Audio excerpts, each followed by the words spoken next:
29 de fevereiro marcou o Dia Mundial das Doenças Raras, que afetam cerca de 13 milhões de brasileiros. O Dr. Drauzio Varela conversou com pacientes e mostra como a busca por um diagnóstico pode levar anos. O Marlon nasceu com feridas por todo o corpo. Aos 7 anos, perdeu a audição. Vivia cansado e começou a ter dificuldade até para mastigar. Mas demorou muito para que ele e a família descobrissem que tudo eram sintomas de uma única doença, e super rara. Eu passei por quase 100 médicos, das mais diversas especialidades. Eu recebi 6 diagnósticos errôneos e era tratado para o que eu não tinha.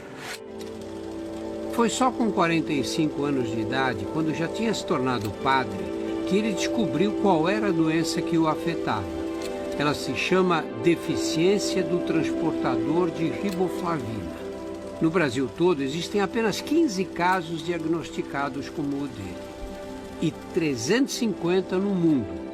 A minha doença é neurodegenerativa, é incurável aos olhos da ciência, é progressiva, é genética congênita e é potencialmente fatal. Eu tomo por dia 281 comprimidos para me manter vivo. Apesar de pouquíssimas pessoas sofrerem o mesmo que o padre Marlon, muitas outras têm alguma doença rara.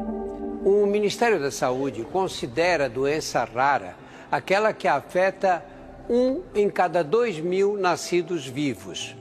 1 em cada 2.000.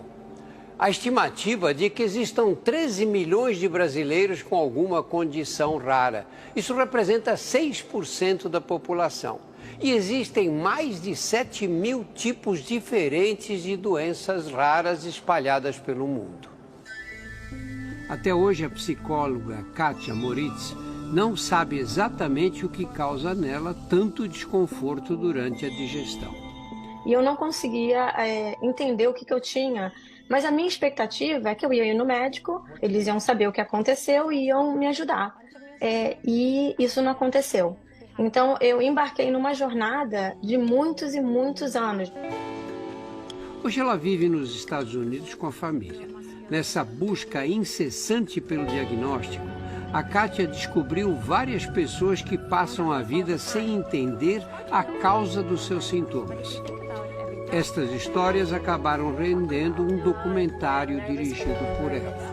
A gente escolheu umas pessoas, começou a filmar e não conseguiu parar de documentar a vida deles. A gente passou 9 anos filmando a vida das pessoas. Uma dessas pessoas é o Alex, um garoto que ama os mistérios do espaço e mora com os pais na Califórnia, Estados Unidos. Ele nasceu sem nenhum sintoma aparente. Até que aos 4 anos começou a sofrer algumas quedas repentinas.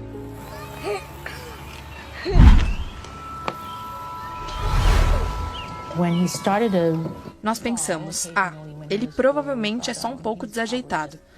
Mas então ele começou a cair com mais frequência e depois realmente caindo e se machucando. Aí ficamos um pouco preocupados.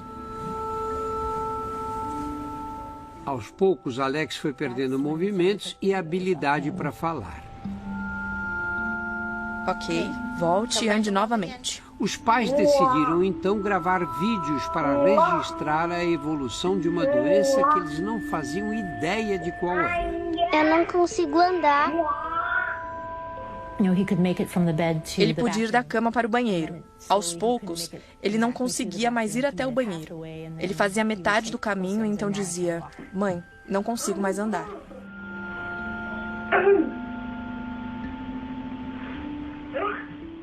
Qual é o caminho que essas crianças, especialmente, costumam percorrer até chegar no atendimento especializado? Nós temos até um termo leigo, na verdade, para este caminho que nós chamamos de odisseia diagnóstica. O primeiro caminho difícil que eles seguem é tentar encontrar um profissional que consiga olhar o paciente como um todo e não sinal por sinal, órgão por órgão, mas consiga entender que dificilmente uma pessoa vai ter vários problemas de saúde sem que um tenha ligação com o outro. E as causas dessas doenças principais quais são? 80% das 7.000 doenças raras já catalogadas são de causa genética. Os outros 20% são causas ultra raras de doenças infecciosas, doenças neoplásicas, doenças autoinflamatórias. Aconteceu comigo, doutor Drauzio, é aquela peregrinação que a gente fala, ou via sacra, das pessoas que têm uma doença rara. Nós vamos a muitos especialistas, muitos exames, e gastamos muito dinheiro até descobrir o que temos. Eu queria ter saúde e me tratar para conduzir o meu trabalho de padre e nas obras sociais que Deus me confiou. Mesmo com muita dificuldade de locomoção e respiração, o padre Marlon ajudou a fundar na cidade de Taubaté um hospital para cuidar de pessoas que sofrem de alguma doença rara. Engole. Você tem alguma dificuldade na deglutição, não? Tô tendo. Tá tendo? E aqui que ficou, né?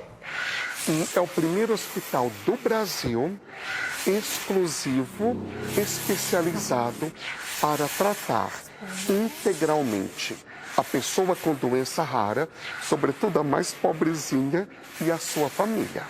As anomalias congênitas, que muitas delas são raras e têm causas genéticas, são a segunda maior causa de mortalidade infantil do Brasil. E se você considerar até 5 anos de idade, é a primeira causa de mortalidade no Brasil. Os desafios são colossais e aí, em geral, os tratamentos são bastante caros, inviabilizando que uma pessoa comum da população possa conseguir ter acesso ao medicamento.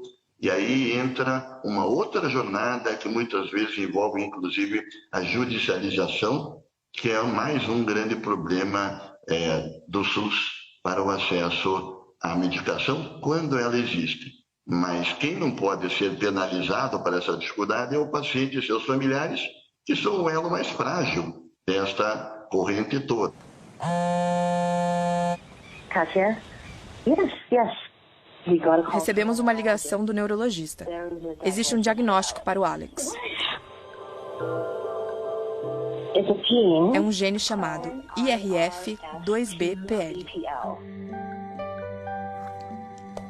Depois de muitas tentativas frustradas, a família do Alex conseguiu descobrir o nome da doença que o afeta, graças a um banco de dados de doenças genéticas criado nos Estados Unidos. Hoje, a Kátia luta para que exista um banco de dados como este, acessível em qualquer parte do mundo.